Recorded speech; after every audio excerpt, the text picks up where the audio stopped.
the great Kobe Bryant. Tweeting this out, continuing to move the game forward at King James. Much respect, my brother.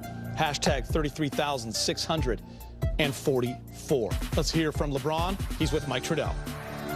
If we can just talk about the surpassing Kobe first. A lot of these guys who've been passing on the list are, historical figures in the game. The fact that you played with Kobe, Team USA, against it for so many years and had that personal relationship, does that mean anything different just with this whole process? It does. It does in the fact that, when I was a kid, when I was in high school, I was growing up through the ranks when Kobe came into the league. He was, it wasn't a dream of mine to come straight, from high school at that point in time to the NBA. But I was like, wow, a 17-year-old, 18-year-old kid being able to make that leap, that's pretty damn cool.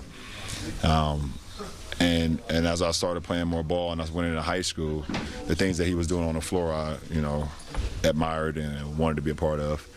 I went to ABCD camp, and he came and talked to all the kids that was there, and I happened to be one of the kids that was there, and I was just listening. I was just trying to soak everything up I could, And I remember one thing that he said. He was like, if you want to try to be, great at it, or want to be one of the greats, you got to put the work in.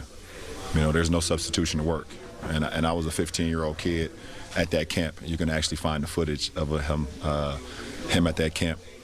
And in 2001, I believe I was playing in New Jersey, and the All-Star game, if I'm not mistaken, and y'all can correct me, it was in Philly, right? Yeah, that Saturday, me and Maverick drove to the Intercontinental downtown Philadelphia, and he gave me a pair of his shoes, which I ended up wearing that following night. It was the red, white, and blue Kobe's. I was a 15, and he was a 14, and I wore them anyways. And I sat and just talked to him for a little bit. He gave me the shoes. I rocked them in the game. And it was the same night that we played Oak Hill against Melo. And then I saw what he was able to do the very next night, winning MVP here in Philly. That following night.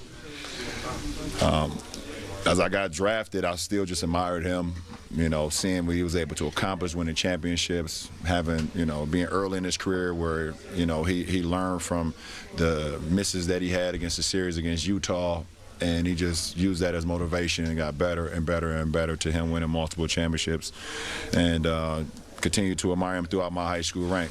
And then as competitors, just seeing the work ethic. The work ethic that he put into the game. He had zero flaws offensively, zero. You backed off of him, he could shoot the three. You body him up a little bit, he can go around you. He can shoot the mid-range, he can post, he can make free throws. He had zero flaws offensively. And, that's something that I admired as well, just being at a point where the defense will always be at bay, where they couldn't guard you at all offensively, where you just felt like you was just immortal offensively because of your skill set and your work ethic. We take it down to 2008 where we become the Redeem team, and it was a dream come true for me to be able to line up alongside of him. Just admiring him for so many years, and seeing him from afar, and then being able to be in practices with him, and me watching and learning. So I mean, it's just too much. It's just too much. The story is just too much. It doesn't make sense. And just to make a long story short, now I'm here in the Lakers uniform in Philadelphia, where he's from, where one of the first time I ever met him, gave me his shoes. He won All-Star Week. It's surreal. It doesn't make no sense, but the universe just puts things in your life, and when you live in the right way, or you just giving everything to whatever you're doing, things happen organically, and it's not supposed to make sense, but it just happens. And I'm happy to be in any conversation with Kobe being Bryant, one of the all-time greatest basketball players to ever play, one of the all-time greatest Lakers. The man got 2 jerseys hanging up in Staples Center. It's just crazy.